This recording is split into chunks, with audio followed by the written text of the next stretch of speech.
भाई क्या अरफीन धोखेबाज है? क्या वो पावर मिलते ही पलट गए? क्योंकि ये बात सिर्फ मैंने नहीं बोली, बल्कि ये बात तो बिग बॉस ने भी बोली है। अब या तो बिग बॉस ने ये बात लड़ाई करवाने के लिए बोली या फिर हकीकत है। मैं आपको इंसिडेंट बताता हूं, आप खुद बताना कि क्या वाकई में अरफीन ने धोखा दिया है मुस्कान बामने को। वो मुस्कान बामने जिनके क्या था, अब आपका व्हील चेयर में उसमें स्पोक डालूंगा। हर किसी ने उनको बहुत ज्यादा ट्रोल किया इस वाले एग्जाम्पल के लिए, लेकिन हाँ एक चीज जरूर तय है कि दोस्त धोखा तो दिया गया है। मुस्कान ने खुद कहा, मुस्कान इवन रोने भी लगी कि मुझे आपसे ये उम्मीद नहीं थी, मतलब मुझे लगा नहीं था कि आप अच्छा कन्विंसिंग। देखो एक तो पहले धोखा दिया, उसके बाद अरफीन कह रहे नहीं नहीं अभी ना मुझे भरोसा है आप पर, आप बहुत ज़्यादा स्ट्रांग बनकर निकल कर आओगे, देखो आप अकेले थोड़ी हो वहाँ पर। अरे तो भैया इसका ये मतलब थोड़ी है आप ऐसे करोगे। दरअसल अब नॉमिनेशन टास्क होना था, 10वां एपिसोड जो बिग बॉस का आया, इसके अंदर अब ये डिसाइड होना था कि पहले हफ्ते के नॉमिनेशन से कोई भी घर से बाहर नहीं गया था। तो ऐसे में बारी थी अब नए नॉमिनेशन की, जिसके अंदर सबसे पहले पावर दी गई टाइम गॉड यानी कि अरफीन खान को कि आप किन्हीं 2 कंटेस्टेंट का नाम लीजिए जो कि डायरेक्ट नॉमिनेट हो जाएंगे। और अरफीन चूंकि टाइम गॉड है तो वो तो नॉमिनेशन से बाहर है, इसका मतलब ये कि उनको तो कोई नॉमिनेट कर नहीं सकता।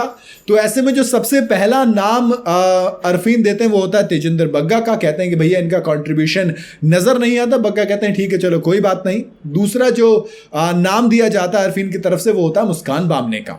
अब मुस्कान बामने का नाम देने के बाद बिग बॉस भी कहते हैं कि अपने ही क्लाइंट को फंसा दिया यार, आपने तो अभी शुरू ही किया था सफर इनके साथ और आपने इनको 20 सफर में धोखा दे दिया, आपने इन्हीं को फंसा दिया। दरअसल मुस्कान बामने काफी वीक थी और वो अकेला महसूस कर रही थी। वो थोड़े से उनको समझ नहीं आता कि बिग बॉस के घर में वो कैसे रहें, कैसे बात करें लोगों से, किस तरीके से अपनी इन्वॉल्वमेंट दिखाएं। तो बिग बॉस ने ये अरफीन खान को बुलाया, कहा कि आप माइंड कोच हैं तो आप जरा मुस्कान बामने को माइंड कोचिंग दें। उसके बाद अरफीन ने समझाया कि देखो ऐसे ऐसे फलाना ढिमकाना। तो उसके बाद मुस्कान ने थोड़ी इन्वॉल्वमेंट देनी शुरू भी की, लेकिन मुस्कान जब नाम पूछा तो उन्होंने मुस्कान का ही नाम ले दिया। सबको लगा कि अविनाश वगैरह किसी का नाम लेंगे, लेकिन यहां तो उन्होंने सबसे कमजोर कंटेस्टेंट को पकड़ा, यानी कि उस कंटेस्टेंट को जो उनके खिलाफ नहीं बोल सकते, जो उनसे झगड़ा नहीं कर सकते। हालांकि थोड़ी सी इमोशनल हो गई मुस्कान और फिर बाहर आकर कहा। लेकिन इस नॉमिनेशन टास्क में फिर और भी बंदे आ गए, जैसे कि भाई साहब इसमें फिर करण आ गए, इसमें अविनाश आ गए, श्रुतिका आ गई, इसके अंदर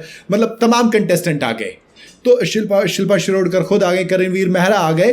तो ऐसे में अब वो जो अरफीन थे वो उनको समझा रहे मुस्कान को, देखो यार आप टेंशन मत लो, आप अकेले नहीं हो यहाँ पर, आपके साथ और भी तो लोग हैं जो कि नॉमिनेट हुए हैं। इसका मतलब ये कि आप अभी लड़ सकते हो, आप बहुत ज़्यादा स्ट्रांग हो, I know that you will come back, आपकी वोटिंग मतलब तमाम तरह की चीज़ें। मुझे पता मुस्कान के पास फैन फॉलोइंग अच्छी है, मुस्कान को उनके जो फैंस हैं वो बचा लेंगे। लेकिन दोस्त सवाल वही कि क्या वाकई में अरफीन को मुस्कान को नॉमिनेट करना चाहिए था, या फिर अपनी पावर का इस्तेमाल करने के साथ साथ जब आप किसी को भी नॉमिनेट कर सकते तो थोड़े से स्ट्रांग कंटेस्टेंट की तरफ जाते ना। ऐसे कंटेस्टेंट के पीछे क्यों गए जो आपको पता है कि आपसे लड़ाई नहीं करेगा? तो क्या जो अरफीन खान है थोड़े डरे थे और उन्होंने थोड़े से कैलकुलेट करके रिस्क लिया?